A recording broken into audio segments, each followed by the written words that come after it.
Olá a todos, meu nome é Eduardo Duarte, professor do curso de Psicologia da Unigran Rio e responsável pela disciplina Psicologia do Trabalho e Organizações do sexto período.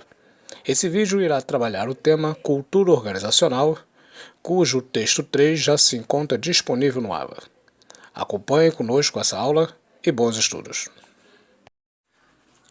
Antes de mais nada, é importante esclarecer que toda organização ou instituição deve ser considerada uma entidade social em constante processo de mudança. Em cada uma delas, observamos diversas pessoas que oferecem sua força de trabalho para que mantenham a conexão permanente com o ambiente e assim consigam atender às necessidades do mercado. Essas ações ajudarão a definir a identidade dessas organizações, que por sua vez serão expressas para seu público interno e o ambiente externo através de seus produtos, serviços, crenças, valores, etc. A compreensão desses fatos nos leva a entender o conceito de cultura organizacional, ou seja, o conjunto de crenças, hábitos e valores que constituem as normas formais e informais que orientam o comportamento do sujeito. Dessa forma, as equipes que compõem determinada organização têm seu comportamento influenciado direta ou indiretamente por esse conjunto de normas formais e informais que contemplam a cultura da organização. Essa cultura se manifesta por meio da história da organização, suas diretrizes, suas crenças e valores, bem como por meio das suas regras de conduta.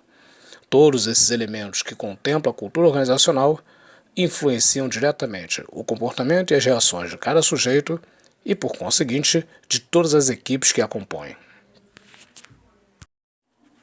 Desta forma, a cultura organizacional pode se revelar por meio de alguns elementos que são facilmente percebidos e outros menos visíveis e de difícil percepção. É como se estivéssemos observando um iceberg, onde a parte superior é identificada com facilidade por estar acima do nível do mar.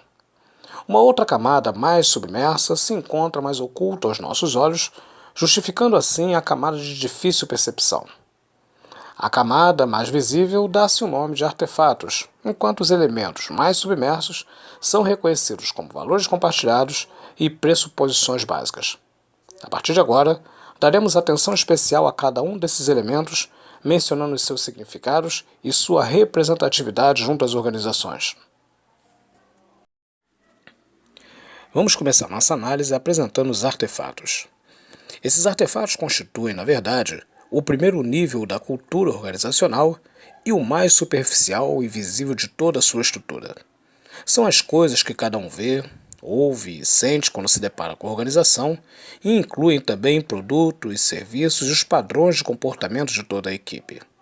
Ao percorrer os corredores da organização, é possível encontrar esses elementos através da vestimenta das pessoas, como as pessoas falam, sobre o que conversam, como se comportam e quais as coisas importantes que são relevadas diante delas. Os artefatos também são representados por meio de símbolos, a história, os heróis, os lemas, as cerimônias que a organização costuma adotar e todos os outros elementos que estão presentes no cotidiano da empresa e da própria equipe. Os valores compartilhados, por outro lado, representam o segundo nível da cultura organizacional e estão menos visíveis aos seus membros. São valores relevantes e quase sempre implementados pelos fundadores da empresa, compartilhados por toda a equipe e que justificam as ações adotadas pelos seus colaboradores. Respeito ao cliente, responsabilidade, ética, lealdade e segurança são alguns exemplos de valores praticados pela organização e compartilhados com seus integrantes.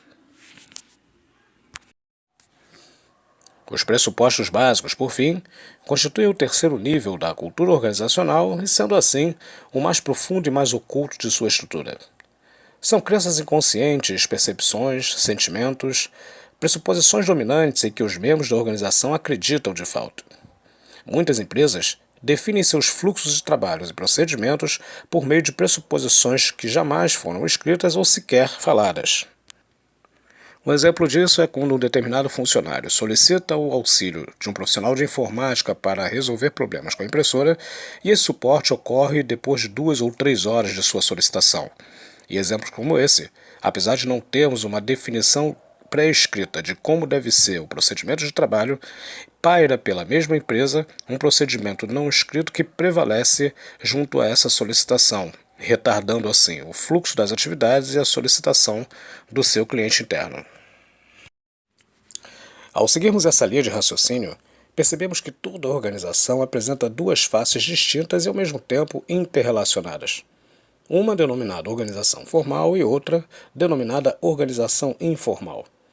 A organização formal é facilmente perceptível e se revela através dos departamentos, cargos, estrutura hierárquica, metas, objetivos, normas e procedimentos internos e pré-definidos pela organização.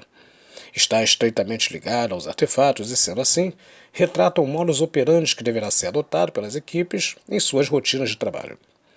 A organização informal, por outro lado, se posiciona na região mais profunda da cultura organizacional e se revela através de grupos informais, comportamentos dos colaboradores, normas e procedimentos informais e práticas de liderança. É importante lembrar que as organizações não são entidades exclusivamente racionais, lógicas e mecânicas, mas sim dotadas de pessoas que estabelecem suas redes de relacionamento e interação social de maneira espontânea, ou seja, independente das normas descritas. E é nessa estrutura que prevalecem os sentimentos de rejeição, afeição, atitudes favoráveis ou desfavoráveis à organização, espírito de cooperação e hostilidade, além de tantos outros que observamos nessa estrutura informal. Um dos elementos mais valiosos que devem ser incorporados a toda e qualquer cultura organizacional é a diversidade. Esse elemento não se resume apenas à raça ou gênero. A diversidade contempla todos os atributos que constituem o indivíduo, tais como sua nacionalidade, crenças, personalidade, histórico cultural, profissional e acadêmico, bem como status social. Nesse sentido, a diversidade nas organizações só acontece efetivamente quando todos acreditam que pessoas com objetivos diferentes podem contribuir de forma significativa para o alcance de resultados. Em uma organização onde a diversidade predomina, os colaboradores se sentem pertencentes a um grupo e, consequentemente, apreciados e valorizados como sujeitos. No que diz respeito à classificação da cultura organizacional, podemos considerar basicamente dois modelos como pilares: culturas conservadoras e culturas adaptativas. As culturas conservadoras se caracterizam pela manutenção das ideias, valores, costumes e tradições que permanecem arraigados na organização e que não mudam com o passar do tempo. São representadas por instituições que se mantêm inalteradas e totalmente desconectadas das demandas do ambiente. Já as culturas adaptativas, por outro lado, são voltadas para a inovação e mudança e se caracterizam pela flexibilidade e maleabilidade de uma maneira geral. São representadas por instituições criativas e capazes de promover constantes revisões e atualizações de sua estrutura interna, a fim de manter a conexão permanente e duradoura com o ambiente. Apesar de a adaptabilidade ser um componente essencial para as organizações, é importante ressaltar a necessidade de se buscar o equilíbrio entre os dois modelos citados acima, de modo que as organizações preservem suas tradições de maneira irrevogável e, ao mesmo tempo, estejam atentas às demandas do ambiente, a fim de garantir a sobrevivência num cenário competitivo como vivemos. Bem, com esse vídeo encerramos nossa reflexão a respeito do texto 3, denominado Cultura Organizacional. Acredito que essa iniciativa contribuiu para que conseguíssemos assimilar o conteúdo proposto nesse material. Entretanto, caso haja necessidade de maiores esclarecimentos, sintam-se à vontade para enviar suas mensagens ou expressarem suas ideias no link Fale com o Professor disponível no ABA. Forte abraço a todos e até uma próxima oportunidade.